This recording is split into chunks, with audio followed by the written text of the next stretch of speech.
फिर देखते हैं फ्यूचर कॉन्ट्रैक्ट्स। अच्छा, अब तक हम पढ़ रहे थे फॉरवर्ड कॉन्ट्रैक्ट। फॉरवर्ड कॉन्ट्रैक्ट में क्या होता है, ओवर द काउंटर डील होती है, लिक्विडिटी इश्यू रहता है, ओके, काउंटर पार्टी रिस्क रहता है, स्टैंडर्डाइजेशन नहीं है, कोई भी रेगुलेटरी बॉडी उसके लिए काम नहीं कर रही है।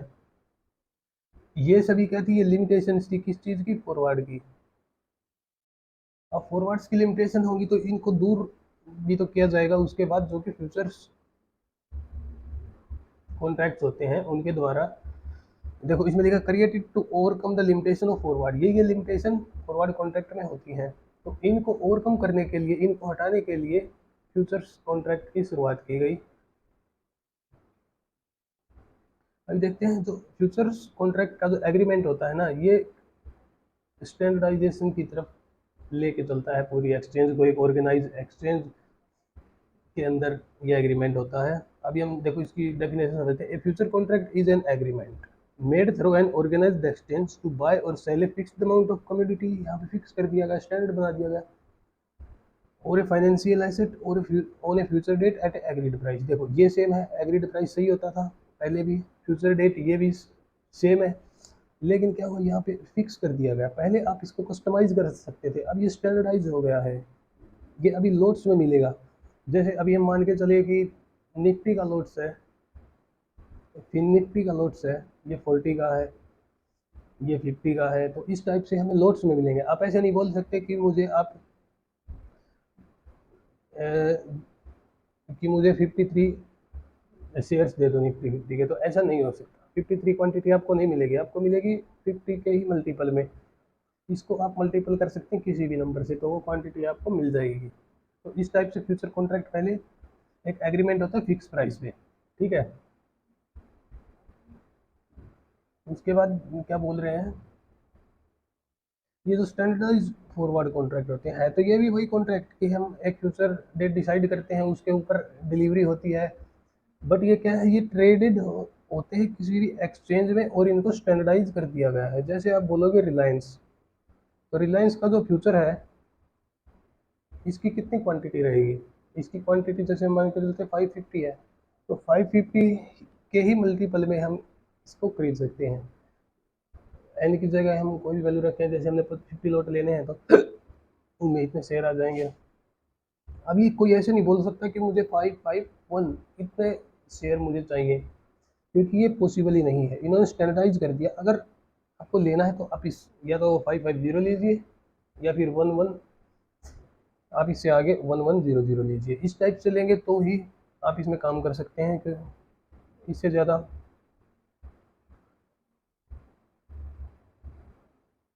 अब देखो क्या होता है, काउंटर पार्टी रिस्क था कहाँ पे,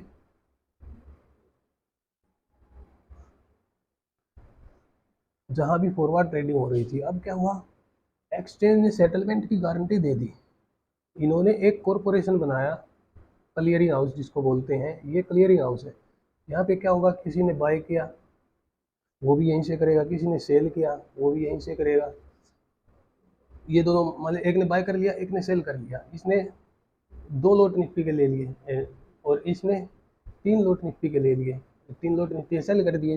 पर अभी क्या होगा, एक्सचेंज पे ये अपने ऑर्डर क्लोज करेंगे, जो भी ट्रेड चल रही है उस ट्रेड को ऑफ करेंगे। तो उसके लिए इन्होंने यहाँ पे ही एक्सचेंज पे ही अपने ऑर्डर डालने पड़ेंगे। तो ये अभी सेल का ऑर्डर डालेगा, 100 क्वांटिटी इसने बेच दी, और अब ये बाय का ऑर्डर डालेगा, 150 क्वांटिटी इसने बाय कर दी। तो क्या हुआ, इसमें काउंटर पार्टी रिस्क बहुत ही हद तक कम हो जाता है। तो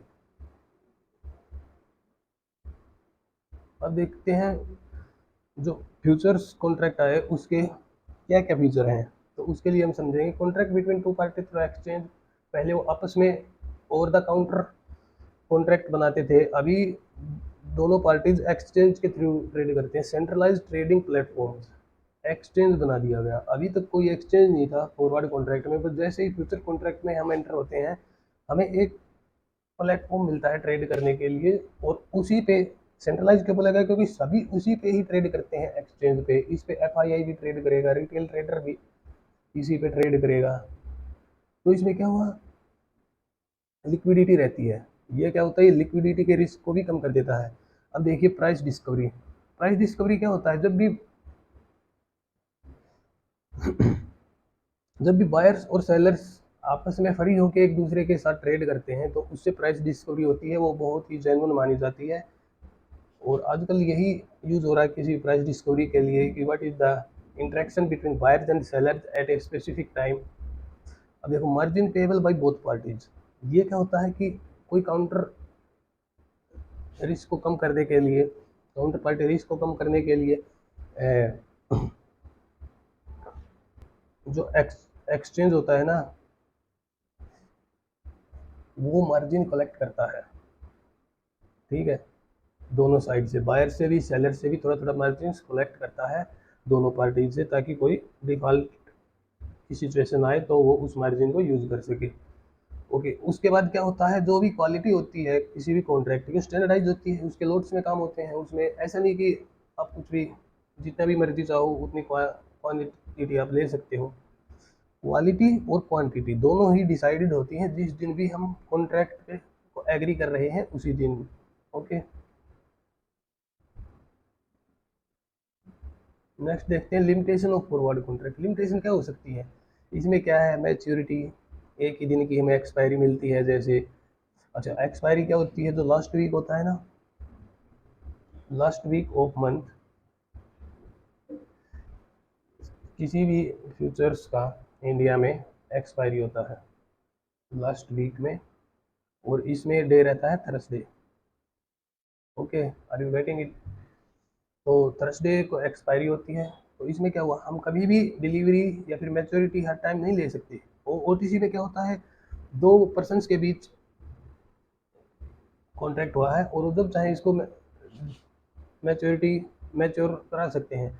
इसमें क्या होता है, अंडरलाइंग एसेट्स है ना, वो भी लिमिटेड है, जो कि बहुत ही कम ट्रेड होते हैं। जैसे अभी मान के चलो इंडियन शेयर मार्केट में इससे भी ज़्यादा शेयर्स हमें देखने को मिलेंगे, बट जो निफ्टी 50 के हैं,